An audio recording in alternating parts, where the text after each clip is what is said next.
We've heard a deafening silence from the vast majority when it comes to the dire straits that white South African farmers face.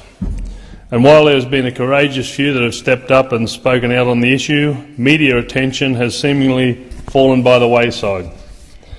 It is easy to sympathise with the friends and families of murdered South African farmers when they take to the streets in their thousands. However, it is just as easy to forget the issue when the horrific images fade from our television screens. As recently as yesterday, South African farmers are being murdered. A woman was shot multiple times, bravely barely surviving, while her husband unfortunately did not.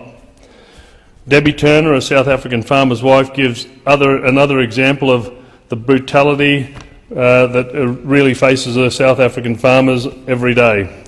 They beat him with a pole. You could hear his bones break. Debbie described her husband's, Robert Turner's, brutal murder. The rank and file members of the Liberal Party can see the importance of the issue, introducing a motion to give preferential treatment to South African minorities targeted by hate crimes. The flames of hate are being fanned by the very people who are meant to protect them. Shoot the boer, kill the farmer, confirmed as words of hate by the South Gauteng High Court, are being sung by elected representatives calling for the murder of whites.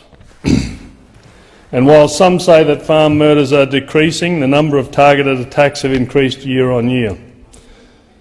South African farmers are at the top of the scale, according to expatriate support groups. Farmers are 4 times more likely to be murdered than the rest of the South African population. Yet where is the outrage by those who advocate for the protection of minorities? White South Africans are being targeted, murdered in their homes or robbed in the street. They are a minority and are being subjected to state-sanctioned persecution. Yet leaders around the world have been silent on these issues. Why? The same reason they are being targeted: because of their race. The ruling party has stated the ANC unequivocally supports the principle of land expropriation without compensation. We've heard that before. Remember the slaughter of the white farmers in Rhodesia after the homicidal Robert Mugabe took power. Is this ongoing crisis not reminiscent of that time? Have we not learnt from the past? Australia needs to stretch its arms across the sea, embrace our brothers' frontier nation, to offer sanctuary to our fellow European Christians. Of course, after the black radicals killed or drove off the white farmers in Rhodesia, the crops withered in the field and turned to dust. They looked to South African farmers for assistance.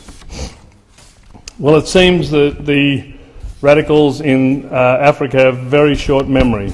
In the South African Communist Party and its ilk have its way, whites will be killed en masse for no other reason than their race. We have a word for that. It's called genocide. I've highlighted this before. It's time the Australian government stepped in and saved white South Africans before it is too late. It's time they listen to the rank and file members of their party, time they listen to their constituents.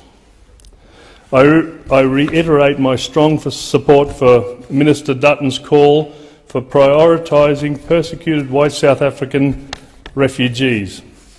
The ongoing cries for help I continue to receive on a daily basis, the show of support from my Queensland constituents has hardened my resolve. So I'll put it on record and say again today, we need to do more. The Australian government needs to find a solution to what should be considered a humanitarian crisis. The solution is to bring them here.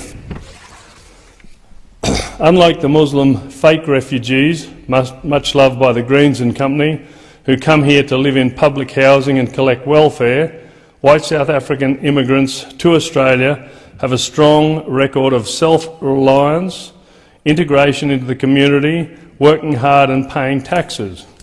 We need, as a matter of urgency, to let white South African refugees come here before black radicals and South African communists finish their plans of genocide. Thank you.